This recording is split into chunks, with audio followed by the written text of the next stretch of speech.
Hello guys, welcome to my YouTube channel new style craft 22। आज मैं करने वाली हूँ पेंट पीस का यूज़ और बनाने वाले हैं बिल्कुल मार्केट जैसा शॉपिंग बैग। तो सबसे पहले हमने यहाँ पर एक कपड़े का पीस लिया है। इसकी लंबाई 26 इंच है और चौड़ाई 13 इंच है। तो हमें इस तरीके का एक पीस लेना है। इसमें देखिए, हम कोई भी फोम या फिर लाइनिंग या फिर प्लास्टिक बोरी का यूज नहीं करने वाले, केवल बेकार पड़े पेंट पीस से ही हम इसको बनाएंगे और बहुत ही सुंदर बनाएंगे। तो सबसे पहले अब हमें हैंडल रेडी करने हैं। तो पेंट पीस के दो टुकड़े लिए हैं। कपड़ा फोल्ड करके हमने यहाँ पर दो हैंडल रेडी किए हैं। इनकी लंबाई है 18 इंच। तो इस तरीके के देखिए हमें हैंडल को रेडी कर लेना है। अब उसके बाद हमें हैंडल को अटैच करना है। तो देखिए, कॉर्नर से हमें इस तरीके कॉर्नर से 4.5 इंच पर निशान लगा देना है। इसी तरीके से दूसरे कॉर्नर से भी हमें 4.5 इंच पर निशान लगाना है। हैंडल को इस तरीके से रखना और सिलाई लगा देनी है। दोनों साइड हमने हैंडल को अटैच कर लिया है। अब यहाँ पर हमने सिंपल पट्टी ली है जिसकी चौड़ाई 2 इंच है। पट्टी को इस तरीके से रखना और सिलाई लगा देनी है। इसी तरीके से दोनों साइड हमें सिलाई लगा देनी है। पट्टी को देखिए इस तरीके से फोल्ड करना है।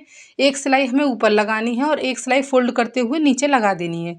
इस तरीके से हमें पट्टी को अटैच कर लेना है। तो हमारे हैंडल फिनिशिंग के साथ अटैच हो जाएंगे। अब हमें इस तरीके से बैक को फोल्ड करना है। बिल्कुल बीच में हमें दोनों साइड निशान लगा देना है। तो आप देख सकते हैं हमने दोनों साइड बिल्कुल बीच में निशान लगा दिया है। अब उसके बाद दो सिंपल पट्टियाँ ली हैं। पेंट पीस से ही हमने ये दो पट्टियाँ ली हैं। इनकी लंबाई है 12 इंच और चौड़ाई है 5 इंच। पट्टियों को हमें एक साइड से इस तरीके से फोल्ड करना और सिलाई लगा देनी। इसी तरीके से दोनों पट्टियों को फोल्ड कर लेना है। दोनों पट्टियों को फोल्ड कर लिया है। अब उसके बाद इस तरीके से हमें बिल्कुल बीच में निशान लगा देना है। आप देख सकते हैं हमने बिल्कुल बीच में निशान लगा दिया है। अब जो हमारा मेन फैब्रिक है उसको लेना है, अच्छे से बिछाना है और आप देख सकते हैं इस तरीके से हमें पट्टी को रखना है। दोनों पट्टियों को इसी तरीके से रखना है और उसके बाद हमें सिलाई लगा देनी है।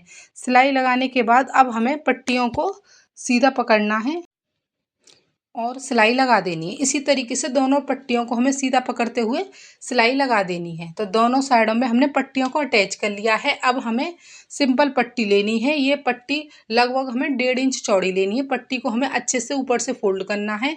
फिर हमें दोनों साइडों से फोल्ड करते हुए सिलाई लगा देनी है। इस तरीके से हमें दोनों साइडों को फिनिश कर लेना है। तो दोनों साइडों को हमने फिनिश कर लिया है। अब आप देख सकते हैं हमने बहुत ही सुंदर शॉपिंग बैग बनाकर तैयार कर लिया है, वो भी बिना किसी खर्चे के। कोई भी खर्चा नहीं आया और इसको बनाने में समय भी ज़्यादा नहीं लगता। बहुत कम समय में हमने इसको बनाकर तैयार कर लिया है। अगर आपके पास भी इस तरीके का कोई पेंट पीस पड़ा है तो आप उसमें से इस तरीके का सुंदर सा शॉपिंग बैग बना सकते हैं। अगर आपको ये आइडिया अच्छा लगा हो तो प्लीज़ लाइक शेयर सब्सक्राइब करें। Thanks for watching. Bye bye.